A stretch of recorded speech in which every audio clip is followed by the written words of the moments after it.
Hello, Aries, Sun, Moon, Rising, and Venus signs. Kamusta kayo?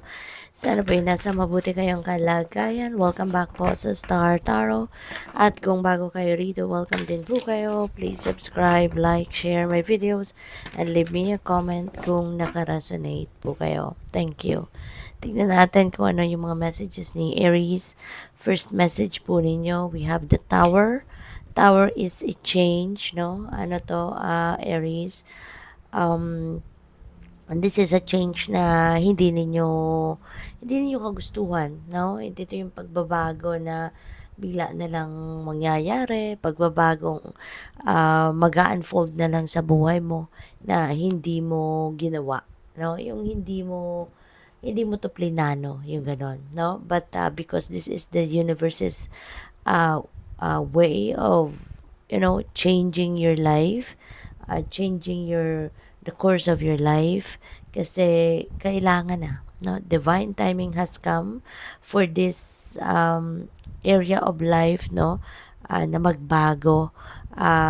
In the past, pinadalhan na kayo ng universe ng mga rito, ng mga gabay, ng nudges, para baguhin mo ang specific situation na to sa buhay mo, pero hindi mo to nagawa, hindi mo ginawa, or maybe because hindi mo siya napansin or hindi mo pinapansin, no? Yung mga nudges na yan. Kaya ngayon, divine timing has come for a change, no, to happen. Divine timing has come for a change, or for this change to unfold. Okay? Kaya gagawin na ng universe, no, yung pagbabagong ito. At huwag kang mag-alala, because lahat naman, 'di ba, ng ginagawa ng universe para sa atin is for our best interest. Kaya kung ano man itong pagbabago na magaganap sa buhay mo, rest assured that um, you will be aligned, no, with your destiny. You will be aligned with your purpose. Kaya dito ka magiging masaya, no? You will be fulfilled. Sa una lang, medyo ma-overwhelm ka siguro kasi bago nga ito sa'yo. This is a surprise para sa'yo. But, yeah, this is going to be for your best interest. Okay? So, we also have Queen of Inspiration. And there are some things as well na siguro gusto mo din gawin. Maaring may mga gusto kang mangyari sa buhay mo. And this is the time also that you are going to focus on that, no? This is your energy, and you have a go-getter attitude, 'di ba, Aries? Kaya kung ano man ito na gusto mong gawin, kung ano man ito na pinapangarap mo, rest assured, no, na talagang yan ay mangyayari, no? Yan ay mangyayari. Hindi lang dahil sa gusto mo to, but you are going to focus, you're going to be determined, no? Ibubuhos mo dito yung ano mo, yung time, effort, energy mo, no? Sa bagay na to. At saka tutulungan ka ng universe kasi 'di ba? Kapag nakikita tayo ng divine, no, na nagsisikap, nagte-take action sa kung ano man yung mga gusto natin, 'di ba? That is the divine is going to help us. Is going to support us, no? So, kaya kung ano man yan na gusto mong makamit sa buhay, definitely, ma-achieve mo yan, no? So, we have the star. Star is new beginning energy, no? Meron ditong mga bagay na magsisimula talaga. Meron ditong sitwasyon na napagtagumpayan kayo, you know, kasi at after the tagumpay, there is like a new path na bubuksan ang divine universe para sa'yo. Kaya good luck sa iyo dyan. And this is also wishes fulfillment energy.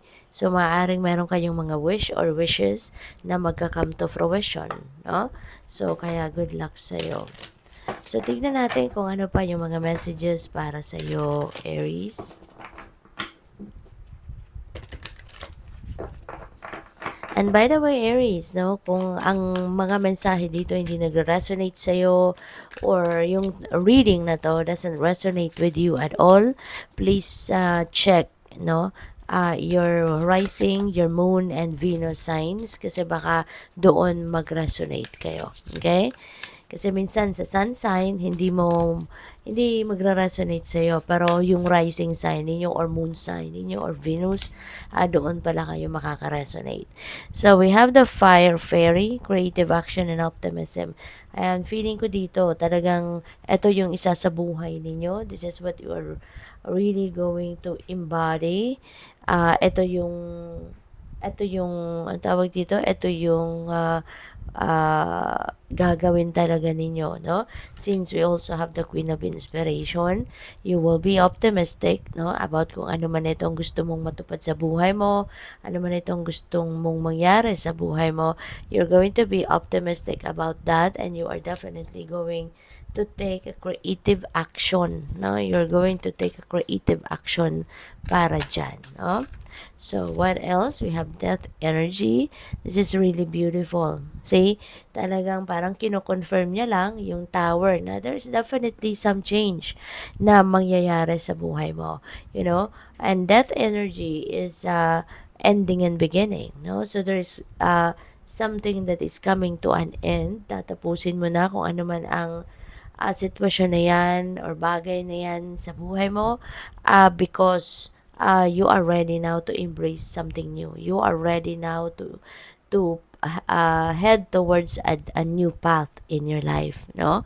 So, dito tatanggalin mo dito sa buhay mo parang magsasara ka ng pinto, no? Sasara mo yung pinto sa buhay mo dito na alam mo yun, yung hindi na to nagsiserve ng best interest mo. Kaya, tatapusin mo na yan, tutuldukan mo na yan, no?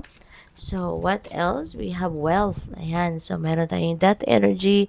Meron tayong wealth which is really beautiful.